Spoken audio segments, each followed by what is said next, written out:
अस्सलाम वालेकुम dear students. आज जो टॉपिक डिस्कस करने जा रहे हैं वो है ओस्टियोजेनेसिस इम्परफेक्टा।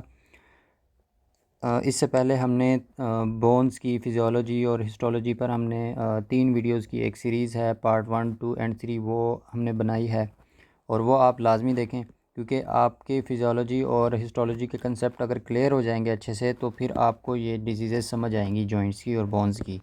ठीक है, आपको चाहिए कि आप वो पहले अच्छे से देखें और फिर आप ये डिज़ीज़ शुरू करें।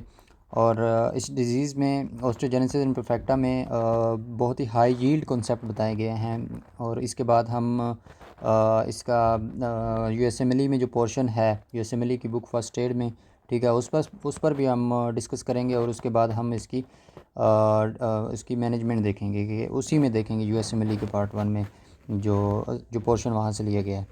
तो चलें शुरू करते हैं कि ओस्टियोजेनेसिस इम्परफेक्टा जो है उसको सिंपली ओआई भी कहते हैं, ठीक है, और इसको ब्रिटल बोन डिजीज़ कहते हैं। ओस्टियोजेनेसिस इम्परफेक्टा को ब्रिटल बोन डिजीज़ भी कहते हैं। ये ऑटोसोमल डोमिनेंट डिसऑर्डर है। इसमें टाइप 1 जो कोलेजन होता है उनकी प्रोडक्शन कम हो जाती है, इसमें टाइप 1 कोलेजन की। और ओ आई चूँकि मेनली बोन्स को ही इफ़ेक्ट करता है, मगर ये जहाँ पर बॉडी में कहीं और भी कोलेजन मौजूद होता है उन एरियाज़ को, उन ऑर्गन्स को भी इफ़ेक्ट कर सकता है जहाँ पर टाइप 1 कोलेजन की, क्योंकि इसमें प्रोडक्शन कम होती है। और बॉडी में कहीं और अगर एनरिचमेंट है टाइप 1 कोलेजन की तो उन एरियाज़ को भी अफेक्ट कर सकता है उन एरिया को भी। तो उसमें बोन्स तो सिर्फ फहरिस्त ना बोन्स को इफ़ेक्ट करता है ये।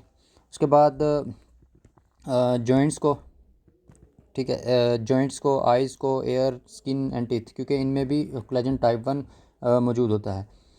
जो ऑटोसोमल डोमिनेंट म्यूटेशंस होती हैं उन जीन्स में होती हैं जिसने अल्फ़ा 1 और अल्फ़ा 2 चेन्स बनानी होती हैं कोलेजन की। तो उसमें ग्लाइसिन की जो है रिप्लेसमेंट होती है, ठीक है, किसी और अमाइनो एसिड के साथ ट्रिपल हेलिकल डोमेन में। 3 डोमेन्स होती हैं, अल्फ़ा 1, 2 एंड 3। तो 3 में जो है वो ट्रिपल हेलिकल डोमेन में वो उसकी जो है वो रिप्लेसमेंट हो जाती है ग्लाइसिन अमाइनो एसिड की विद अनदर अमाइनो एसिड। इसमें फिर दो इफेक्ट्स होते हैं, ना सिर्फ ये इसमें मिसफोल्डिंग होती है बल्कि negative loss of the functional activity भी हो जाती है। इसकी 3 टाइप्स हैं, सब टाइप्स। तो alpha 1, type 1, 2, 3 and 4। Osteogenesis imperfecta ये उसकी यूएसएमएलई का ये पोर्शन है। ओस्टियोजेनेसिस इम्परफेक्टा जो है ये जेनेटिक बोन डिसऑर्डर है, ये जेनेटिक बोन डिसऑर्डर, ठीक है। इसको ब्रिटल बोन डिजीज़ भी कहते हैं। It's cause by the gene defect mostly in the COLI A1 और COL1A2, collagen A1, collagen A2, इन 2 जीन्स में म्यूटेशंस होती हैं। यानी कि अल्फ़ा 1 और अल्फ़ा 2, जैसा मैंने पहले कहा कि उसकी चेन्स में म्यूटेशंस हो जाती हैं, और ये उसी तरह A1 और A2 में म्यूटेशंस होती हैं, ये 2 जीन्स में म्यूटेशंस होती हैं। ये ऑटोसोमल डोमिनेंट डिसऑर्डर है, ठीक है। इसमें प्रोडक्शन जो है टाइप 1 की प्रोडक्शन कम हो जाती है और अल्टर्ड ट्रिपल हेलिकल फार्मेशन, ठीक है। और इसमें मल्टीपल फ्रैक्चर्स होते हैं और मिनिमल ट्रॉमा भी हो सकता है ड्यूरिंग द बर्थ, ठीक है। और इसमें फिर ब्लू स्क्लेराई हो जाते हैं। और उसके बाद डेंटल एबनॉर्मेलिटीज़ भी होती हैं, टोथ एबनॉर्मेलिटीज़, जिसमें lack of dentin, due to the lack of dentin जो टीथ हैं वो ईज़िली वियर हो जाते हैं, ठीक है, ईज़िली ब्रेक डाउन हो सकती है उनकी टीथ की, क्योंकि डेंटन की फार्मेशन नहीं होती, lake of the Danton. Danton में टाइप 1 कोलेजन मौजूद होता है। और जो कॉम्प्लिकेशन होती है ओस्टियोजेनेसिस इम्परफेक्टा की टीथ में, उसको कहते हैं कि डेंटिनोजेनेसिस इम्परफेक्टा। और ओसिकल जो हैं, जो बोन्स हैं, मेलियस, इनकस और स्टेपिस, मिडल एयर की बोन्स हैं, उसमें भी वो उसकी अब नॉर्मल ओसिकल्स हो जाते हैं, ठीक है। इसमें कंडक्टिव हेयरिंग लॉस हो जाता है।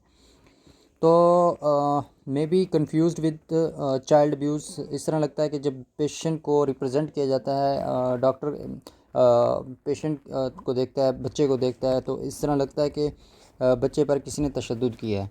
तो क्योंकि मल्टीपल फ्रैक्चर होता है बोन का, तो इस तरह लगता है कि बच्चे पर किसी ने चाइल्ड अब्यूज़ किया है। तो चाइल्ड अब्यूज़ के साथ कंफ्यूज हुआ जा सकता है इस ओस्टियोजेनेसिस इम्परफेक्टा में।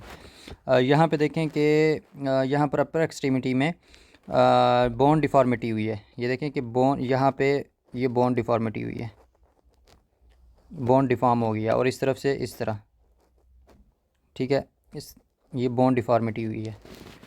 तो जो ट्रीट करना है वो है bisphosphonates. Treat with the bisphosphonate decreases the risk fracture risk, ठीक है, फ्रैक्चर की रिस्क को बिसफॉस्फोनेट कम कर देता है, फ्रैक्चर के रिस्क को। तो आप बाइट से याद कर सकते हैं इस ओस्टियोजेनेसिस इम्परफेक्टा को। सबसे पहले बोन जो है उसमें बोन्स में मल्टीपल फ्रैक्चर होते हैं, ये याद रख लें कि मल्टीपल फ्रैक्चर्स होते हैं, बोन इंडिकेट करता है। उसके बाद eye, blue sclera eye, teeth dental imperfection और dentinogenesis imperfecta, hearing loss. That's all from the osteogenesis imperfecta and keep watching and enjoy learning और अपने इस चैनल का भी ख्याल रखें। अल्लाह हाफिज़।